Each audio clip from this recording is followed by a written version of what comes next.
ভূতের রাজা দিল বর আজকে তাদের 17তম আউটলেট সল্টলেক সেক্টর 5-এ খুলছে।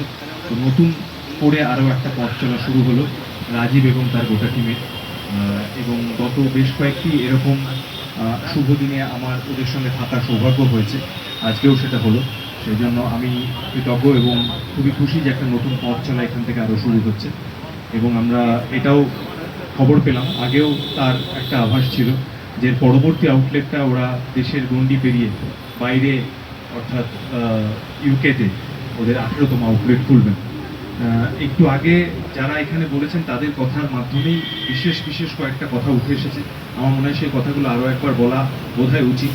যে ভূতের রাজা দিল বর বিগত বেশ কিছু বছর ধরে শুধু মানুষের রসনা তৃপ্তি করছে তা নয়, বাংলা এবং বাঙালির দেশেদের যে খাবার সেটা বহু মানুষের কাছে পৌঁছে দিচ্ছে।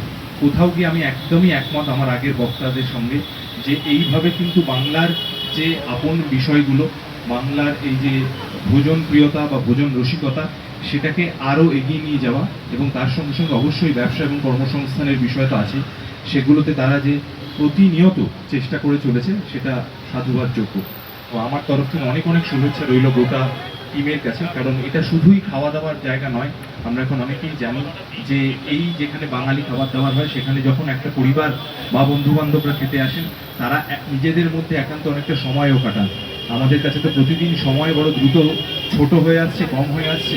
কাজেই এই একসঙ্গে কাটানো সময় বা একসঙ্গে বসে ভালো খাওয়া দাওয়া, তার গুরুত্ব কতটা সেটা বোধহয় আমাদের আলাদা করে বলে দিতে হবে না। এই ধারা, এই সংস্কৃতি বজায় রাখার জন্য ভূতের রাজা দিল বরকে অসংখ্য ধন্যবাদ এবং অভিনন্দন।